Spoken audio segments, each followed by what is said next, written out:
Okay, all right, guys, morning, guys. So we're going to be looking at module 9. So with module 9, we're going to be looking at how to configure authentication for SharePoint 2016. So like I said to you guys at the beginning of our class, I did say to you guys, SharePoint is a document storage. SharePoint is a collaboration server, and at the same time, SharePoint is a content management. So, meaning that if I set up my SharePoint hold my storage, my SharePoint collaborate with other services, and at the same time, I need to be able to do security of every data that are sitting within my SharePoint. And yesterday, I did emphasize to you guys that as soon as you set up your SharePoint comes with a fixture called site collection. What is the advantage of site collection? Site collection allow organizations to be able to set up boundary within different business units. So let's say, for example, we have business units known as IT, we have business units known as marketer, and we have business units known as finance. So each of these business units, let's say for example, IT, finance, and HR. All of these are going to be what? Boundaries on their own. So in each of these boundaries, we have different site collections that comes with this. That comes with this boundary. So if I have internal users, and I have external users, and I have public users. So how do I set up my authentication for all of these users? So let's say, for example, if I go back to my presentation, on my presentation, I have my internal users, I have my external users, and I also have my public users. So public users need to get access to a URL that face to public. Extranet users, these are like third party. Extranet, these are third party that needs to get access to information that are, or documents that are sitting within our SharePoint.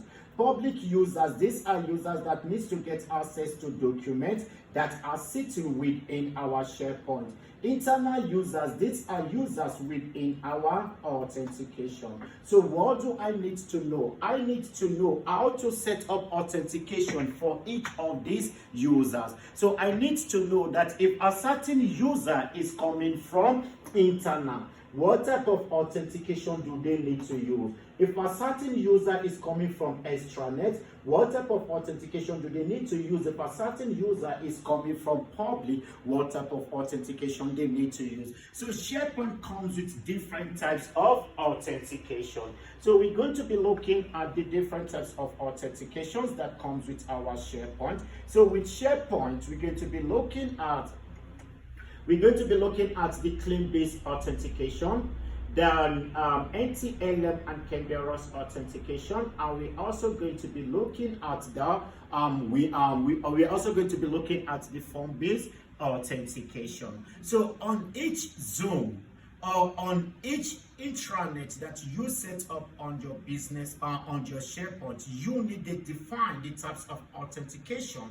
that users need to use as soon as they log onto that SharePoint. So like I said to you guys, if you set up intranet zone, what type of authentication will user be using? If you set up extranet zone, what type of authentication users will be using? And if you set up public zone, what type of authentications users are going to be using? So if I go back, so I can say to my I can set up configuration within my SharePoint.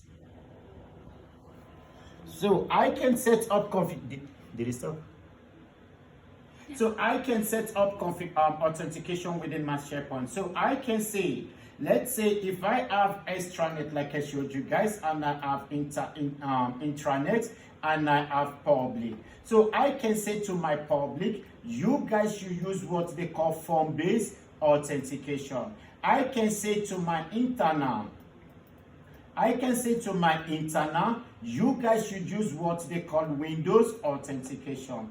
And if I have my extranet, so I can say to my extranet, you guys should use what they call ADFS authentication. So my public will be using my public users will be using what they call form-based authentication. So you as the SharePoint administrator, you can define how users authenticate to your SharePoint. So each organizations with different policy and each organizations with different standard on how they configure their authentication.